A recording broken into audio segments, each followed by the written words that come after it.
ここで何があった。何もなかった。Di atas ombak samudera yang luas, di dalam dunia yang dipenuhi misteri dan legenda, berdiri seorang pria dengan pandangan tajam yang merambah jauh ke dalam jiwa yang dibanjiri oleh impian. Namanya adalah Roronoa Zoro, seorang pendekar pedang yang menari dengan senjatanya di antara mimpi dan kebebasan, seseorang dengan tekad kuat, seseorang yang pantang menyerah. Darinya, kita akan belajar arti dari loyalitas. Video kali ini membahas Zoro bukan karena dia tersesat ke channel ini, tapi karena banyak sekali yang memintanya. Jadi, mari membahas karakter ini dengan dalam dan mencoba mempelajari 1-2 hal darinya. Spoiler alert, video ini mengandung spoiler dari sebagian besar cerita dari anime One Piece.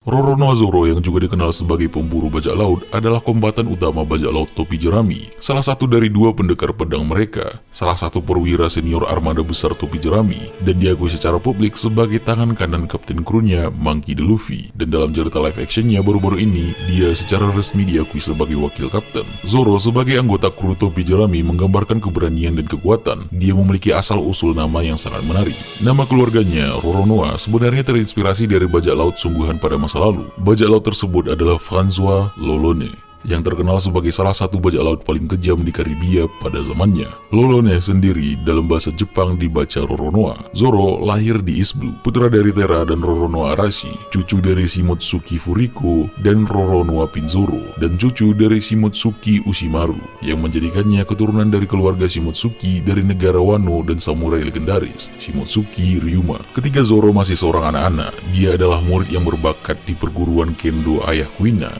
Kuoshiro. Bahkan di usia muda, Zoro telah memperlihatkan kemampuan luar biasa dalam seni pedang. Menggunakan 2 pedang, dia bahkan mampu mengalahkan lawan-lawan dewasa. Namun ada satu pengecualian yang sangat mencolok. Zoro yang kuat dan tekun tidak bisa mengalahkan Kuina. Mereka bertarung berulang kali dan Zoro selalu kalah. Mereka bahkan telah bertarung sebanyak 2000 kali, dan itu tidak mengurangi tekad dari Zoro sama sekali. Pada akhirnya, Zoro mengajak Kuina bertarung dengan pedang sungguhan, dan hasilnya tetap sama. Dia kalah lagi. Di sinilah pertama kali kita melihat Zoro menangis. Disinilah kita melihat bagaimana kekalahannya dalam pertarungan bisa membawanya jauh ke bawah secara emosional. Di sini, Kuina mencoba memberikan kata-kata untuk membuat Zoro merasa lebih baik. Dia mengatakan bahwa pada akhirnya wanita akan menjadi lemah saat tumbuh dewasa, dan pada akhirnya dia akan kalah oleh Zoro. Namun, Zoro menolak pemikiran seperti itu dan berjanji untuk selalu bertarung dengan Kuina. Dan disinilah kita diperlihatkan bahwa mereka berdua bersumpah untuk menjadi pendekar pedang terkuat. Namun, takdir memiliki rencana lain. Esok paginya, Kuina meninggal tragis setelah jatuh dari tangga rumahnya. Zoro merasa marah dan merasa seolah-olah Kuina telah mengingkari janji tersebut.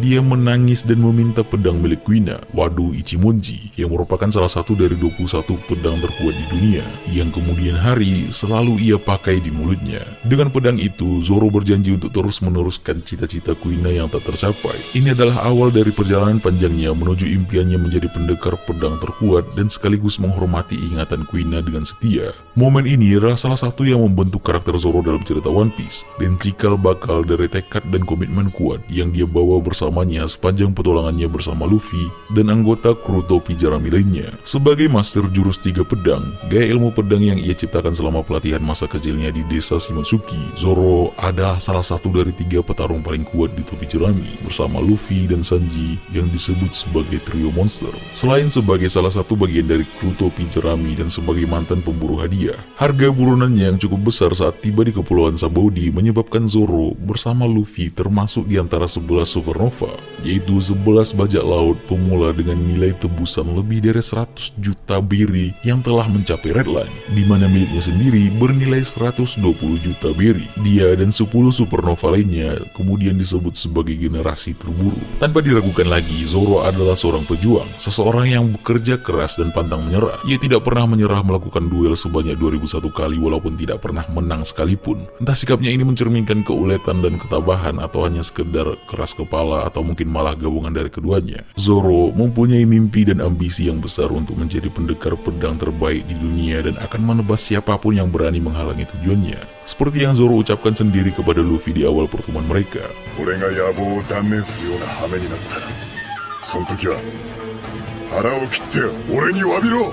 Akan tetapi, ketika Luffy berada dalam keadaan tak berdaya, ketika Luffy akan ditangkap dan mungkin akan dibunuh oleh si Chibukai, Bartholomew Kuma, di momen ini, Zoro rela menyerahkan nyawanya dan menerima rasa sakit yang luar biasa. Dan yang paling penting, ia rela menyerahkan mimpinya untuk menjadi pendekar pedang terbaik. Disinilah kita melihat seberapa besar rasa hormat dan kepercayaan yang dimiliki terhadap Luffy. Dia menyerahkan mimpinya, sesuatu yang membawanya maju dalam hidup selama ini, demi sang kapten. Zoro mungkin saja akan rela melakukan apa saja demi membantu membukakan jalan agar Luffy bisa meraih tujuannya. Ia mau saja bertarung sampai semua tulangnya patah, sampai darahnya habis. Ia bisa merelakan mimpinya dan bahkan nyawanya sendiri asalkan itu bisa membantu Luffy mencapai tujuannya. Untuk membuat seseorang yang memiliki ego dan harga diri tinggi seperti Zoro menundukkan kepalanya, butuh sesuatu yang sangat besar, alasan yang cukup untuk membuang kebanggaan yang ia punya, sesuatu yang bahkan melebihi nyawa dan mimpinya sendiri. Zoro sendiri mengatakan,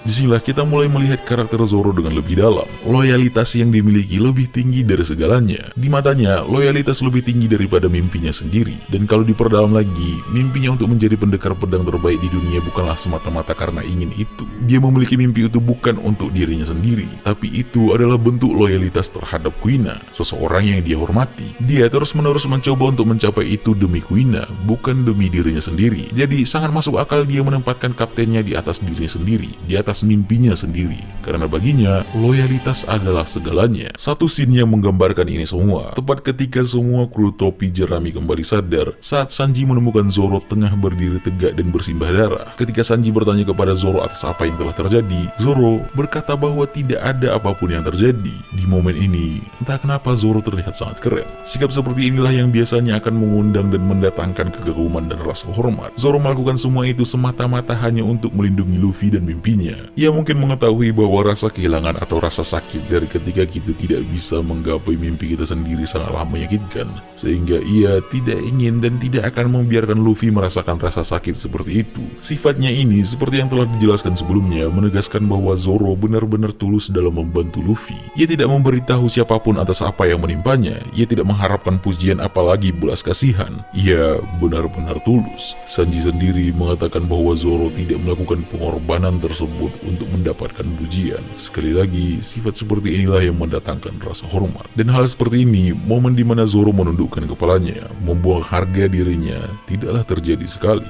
Setelah dipisahkan dari rekan krunya, di sini ia bahkan membuat permohonan putus asa kepada Mihawk, yang notabene-nya adalah musuh utamanya, pria yang mengalahkannya dan hampir membunuhnya beberapa tahun lalu. Zoro membungkuk kepadanya, mengesampingkan harga dirinya dikarenakan ia harus menjadi lebih kuat untuk Luffy. Lagi-lagi hal ini bisa terjadi karena Luffy. Meskipun Zoro beralasan bahwa ia minta dilatih untuk dapat mengalahkan Mihawk, namun baik kita maupun Mihawk tahu bahwa ketika seseorang seperti Zoro mau merendahkan dirinya, itu pasti menyangkut orang lain. Mihawk pun di sini berpendapat bahwa Zoro telah menemukan sesuatu yang melebihi ambisinya sendiri. Dan ada satu momen lagi yang pastinya tidak bisa dilupakan oleh semua pecinta One Piece, yaitu ketika Zoro menolak Luffy membawa Usopp kembali ke dalam kru topi jerami. Setelah serangkaian kejadian yang tidak menguntungkan, topi jerami harus mengucapkan selamat tinggal kepada kapal pertama mereka, Going Merry. Usopp kesal dengan Luffy karena dia merasa dia telah meninggalkan kapal yang sangat dia cintai. Dalam kemarahan, Usopp menantang Luffy untuk berduel dan kalah.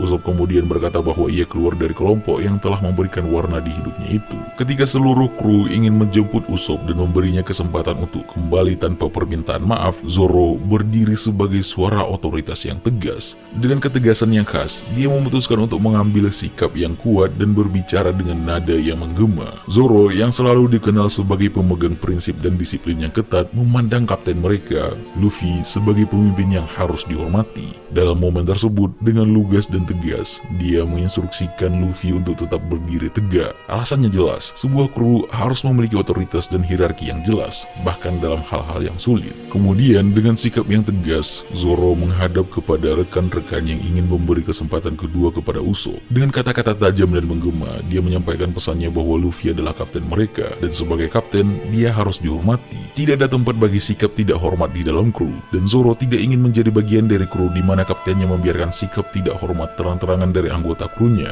Ada satu momen di mana Zoro bahkan akan menyelamatkan musuh bila itu disuruh oleh Luffy. seperti ketika ia menyelamatkan Smoker yang tenggelam. Di sini, Zoro pada dasarnya tidak mau menyelamatkan seorang musuh, tetapi ketika perintah datang dari sang kapten, Luffy, dia dengan tegas mematuhinya. Namun, selain dari kepatuhan, ada satu yang cukup menarik di sini. Mungkinkah sebenarnya Zoro masih memiliki rasa khawatir atau peduli terhadap Smoker yang ia sendiri pun tak sadari? Karena pada dasarnya, Zoro memanglah orang yang baik. Zoro dengan sikapnya yang sering terkesan tegas dan cuek, memiliki sisi kebaikan yang mendalam yang tak terbantahkan. Ada momen-momen yang menggambarkan bahwa di balik penampilannya yang kasar, hatinya penuh dengan kebaikan yang tulus. Dia selalu bersedia melindungi orang yang tidak bersalah, seperti saat dia menyelamatkan Rika dari Helmeppo yang nakal dan bodoh. Bahkan ketika dia harus menerima konsekuensi dari tindakannya, seperti ditangkap karena tidak ingin orang yang tidak bersalah dieksekusi hanya karena dirinya. Momen di mana Zoro bersedia memakan onigiri yang telah diinjak-injak oleh Helmeppo adalah ilustrasi sempurna dari sifatnya yang tulus. Meskipun onigiri itu tidak enak, Zoro tetap menerimanya dengan baik karena dia tidak ingin melukai perasaan Rika. Zoro tidak bisa menolak kebaikan yang diberikan orang lain. Ini adalah bukti bahwa di dalam diri Zoro ada hati yang baik dan peduli terhadap orang lain, bahkan jika dia seringkali terlihat keras. Ada prinsip penting lain yang sangat dianut oleh Zoro yang membuatnya sangat setia, yaitu janji. Zoro memiliki prinsip kuat yang selalu memenuhi janji-janji yang dia buat, terutama kepada teman-temannya dan kru topi jerami. Hal ini merupakan salah satu aspek fundamental dari karakternya. Zoro percaya bahwa menepati janji adalah tanda kehormatan dan keberanian. Zoro memahami bahwa janji adalah sesuatu yang harus dihormati. Bagi dirinya, menepati janji adalah tanda kehormatan dan keberanian. Ketika dia memberikan kata-katanya, itu adalah komitmen yang harus ditepati, tanpa ragu-ragu. Itulah bagaimana dia melihat makna sebuah janji. Dia telah membuat berbagai janji selama pertolongan mereka, seperti janji untuk melindungi teman-temannya, mencapai impian bersama, dan mencapai tujuannya sebagai pendekar pedang terkuat. Prinsip ini mencerminkan komitmen dan kesetiaan Zoro terhadap orang-orang penting dalam hidupnya. Dengan kata lain, jika ada satu prinsip kunci yang dapat digunakan untuk menggambarkan nilai-nilai yang Zoro anut, itu adalah janji atau komitmen. Kemampuannya untuk memenuhi janji-janji yang dia buat, bahkan dalam situasi yang paling sulit, mencerminkan ketangguhan mentalnya. Zoro adalah tipe orang yang tidak akan goyah oleh tekanan atau kesulitan. Ketahanan adalah karakteristik kuat Zoro. Dia sering mengalami cedera serius dalam pertarungan, tetapi dia selalu bertahan dan bangkit kembali dengan semangat yang lebih besar. Zoro memiliki tujuan yang sangat jelas dalam hidupnya, yaitu menjadi pendekar pedang terkuat. Tujuan ini memberinya fokus dan arah yang stabil. Dia sendiri bahkan pernah mengatakan, 剣士として最強を目指すと決めた時から命なんてとうに捨ててる。 ungkapan ini menunjukkan seberapa serius ia dalam mengejar mimpinya. Tidak ada main-main, tidak ada kata kembali. Ketika ucapan keluar dari mulutnya, maka ia akan berusaha sekuat tenaga untuk mewujudkan itu semua. Dia adalah contoh hidup bagi teman-temannya, terutama bagi Bro, Chopper maupun Usopp yang sama-sama sangat menghormatinya.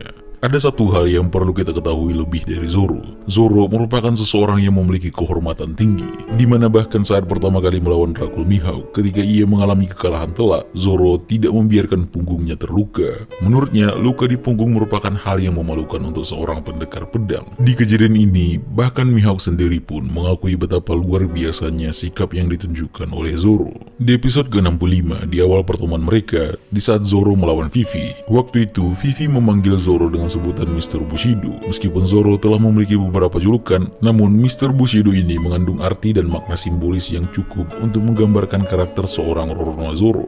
Bushido sendiri adalah istilah yang merujuk pada jalan prajurit dalam budaya Jepang, yang merupakan seperangkat kode dan nilai moral yang mengatur perilaku dan etika seorang samurai. Kode ini mencakup prinsip-prinsip seperti keberanian, kejujuran, kesetiaan, penghormatan, dan kedisiplinan yang diikuti oleh para samurai. Meskipun Zoro bukan seorang samurai, ada alasan kuat mengapa Vivi memanggilnya dengan sebutan Tuan Bushido atau Mr. Bushido. Ini sebenarnya merupakan penghormatan yang merujuk pada kemiripan Zoro dengan prinsip-prinsip Bushido, baik dalam sikapnya sebagai pejuang maupun dalam penggunaannya yang terampil terhadap katana. Sikap Zoro yang kuat, tekad yang tidak pernah goyah dalam pertempuran, kesetiaannya terhadap kru topi jerami, dan kode etiknya yang ketat dalam berlatih seni pedang adalah ciri-ciri yang membuatnya mirip dengan seorang samurai. Meskipun Zoro bukan seorang samurai dalam konteks sejarah Jepang, dia secara simbolis mencerminkan nilai-nilai Bushido melalui prinsip-prinsip moralnya yang kuat dan keberaniannya dalam pertempuran. Jadi, sebutan Tuan Bushido yang diberikan oleh Vivi adalah cara yang cocok untuk mengakui persamaan nilai dan sikap Zoro dengan kode Bushido.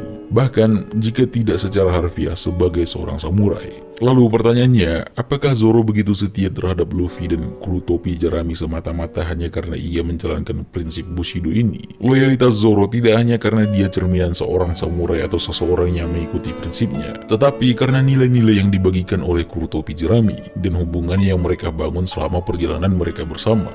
Baik Zoro maupun Luffy memiliki kode etik yang kuat. Zoro menghormati tekad Luffy untuk mencapai impian menjadi Pirate King atau Raja Bajak Laut, dan dia melihatnya sebagai pemimpin yang memenuhi janji dan mempertahankan prinsip-prinsipnya. Ini menciptakan ikatan kuat antara mereka berdua. Selain itu, Zoro dan kru topi jerami tumbuh bersama selama petualangan mereka. Mereka mengatasi berbagai rintangan dan bahaya bersama-sama yang memperkuat ikatan mereka. Zoro telah menyaksikan kemampuan dan tekad Luffy selama pertarungan mereka, dan ini membuatnya semakin percaya dan setia kepada Luffy. Meskipun tujuan awal Zoro adalah untuk menjadi pendekar pedang terkuat, dia juga berbagi impian dengan kru untuk mendapatkan One Piece dan mengejar mimpinya sendiri dalam dunia bajak laut. Keinginan bersama untuk mencapai tujuan mereka adalah salah satu faktor yang mempertahankan kesetiaan Zoro terhadap Luffy dan kru lainnya. Jadi meskipun jalan Bushido mungkin mempengaruhi karakter Zoro dalam hal integritas dan moral, loyalitasnya terhadap Luffy dan kru topi jerami terutama didasarkan pada ikatan emosional, kesamaan nilai-nilai, dan pengalaman bersama selama petualangan mereka. Sekali lagi, di mata Zoro, loyalitas adalah segalanya.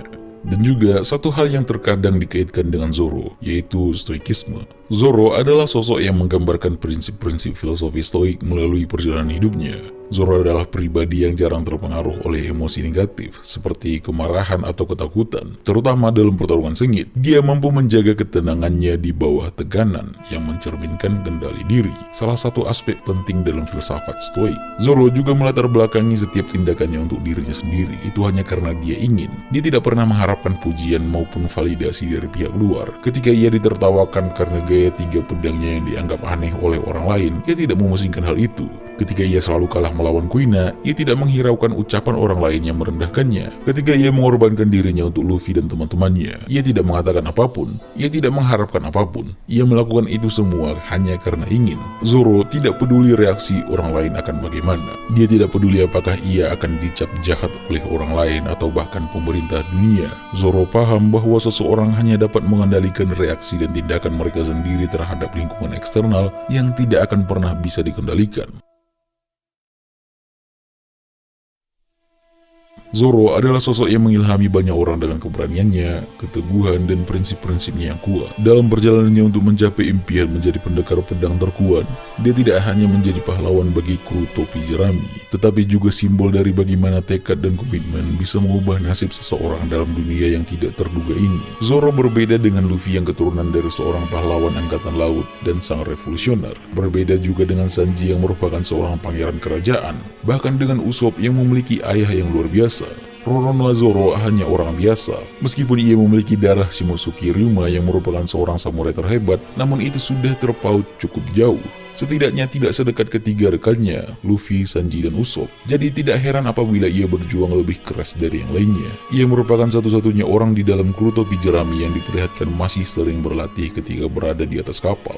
Zoro mengetahui bahwa untuk orang biasa sepertinya, untuk bisa mencapai tujuannya, ia harus berusaha lebih keras dari orang lain. Ia mengetahui kekurangannya dan berani memperbaiki itu semua. Ia pantang menyerah, berbeda dengan kebanyakan orang yang akan langsung mundur ketika dihadapkan tembok tebal dan tinggi. Dan ini semua dia lakukan atas dasar janji, atas dasar loyalitas. Satu hal yang membuatnya sangat keren. Zoro memandang loyalitas adalah segalanya. Terima kasih.